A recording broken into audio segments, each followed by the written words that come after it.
Hey guys, welcome back. Shelby here out in Boise, Idaho area, coming at you with a quick investor tip. I actually learned this from one of my colleagues.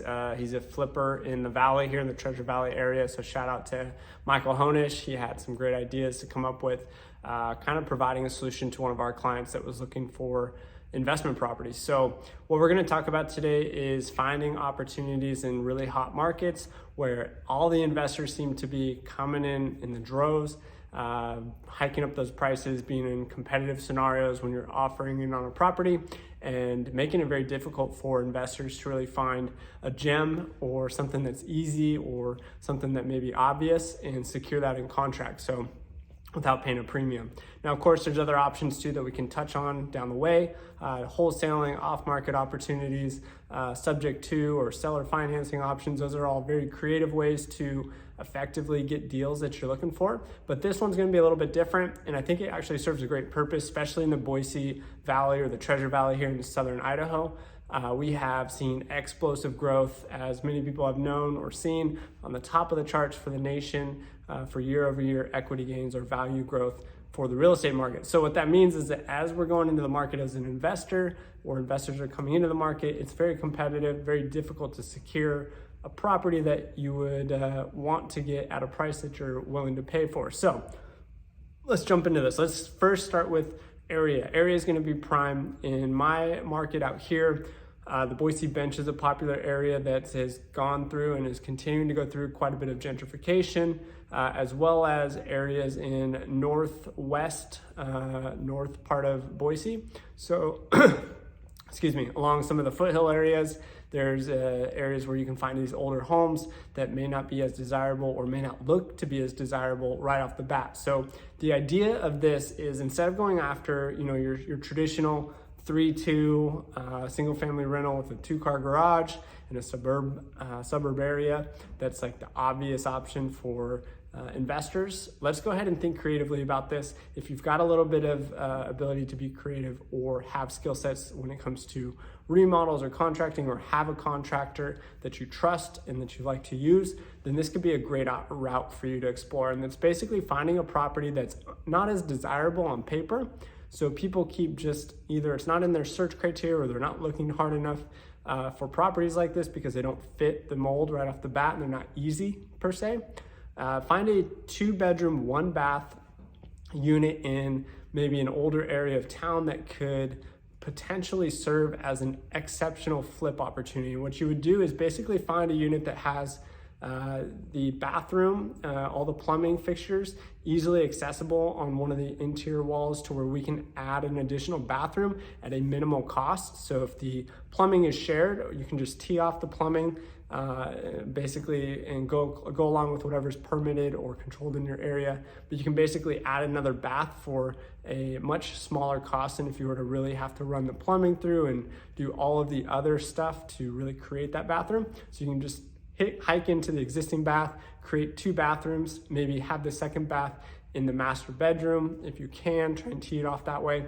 And then secondly, we want to add another living space to turn this thing from a 2-1 into a 3-2. And so ideally you want those plumbing fixtures adjacent to each other. And then secondly, you want to be able to add a 3rd bedroom. So maybe pop out the back of the property or the side, depending on the lot orientation. So find one that is suitable for the space, so meaning you're still within the setback requirements for that area, and you can add square footage. So say you take a 900 square foot 2-1, add another bath in the master, or just 2 baths, and add another bedroom. And then what we do is we want to take the back of the house or the side of the house, or a variation of those two, where we're not on plumbing walls, and basically just pull and stretch that property back to add additional living space. So typically the easiest way to do this would probably be pop out the kitchen and the living room area and just extend those back. And then you can take the existing living room area, use that as part of the bedroom that you're adding into, and then just pop and extend that property out back. Now, this is going to be a lower cost from a contracting perspective or building perspective, because we're basically just adding and stretching, and we're using existing plumbing, and you're going to be able to get a ton more value out of the property, especially in the areas that I noted the Boise Bench in Northwest or North End Boise areas where we've got some older properties there that could really benefit from this. So you take your standard 2-1 that maybe, depending on our market right now, could be in the 300 range. You add that square footage, maybe an extra 900,000 square foot. We turn this into a 2,000 square foot 3-2 with a much larger living space. Update it, of course, LVP or engineered hardwood and quartz counters, the standard stuff that really makes it pop. Some stainless steel appliances, and you go to town with some paint and bring this thing together, and you can really enhance the value. You could keep the property, rent it out for a premium now that you've got those additional spaces, and then you could consider a cash out refinance if you wanted to, or you could use a really cool loan that's called like an all-in-one loan. That's an option too, depending on your situation. Some of these loans might suit you better than others, but you could take that money back out. Say it costs you $330,000 to get into the house, costs you $70,000 to $100,000 on a budget to flip it. Might be a little bit more, maybe $110,000, $120,000 at max. And then you go ahead and do a cash out refinance at $500,000.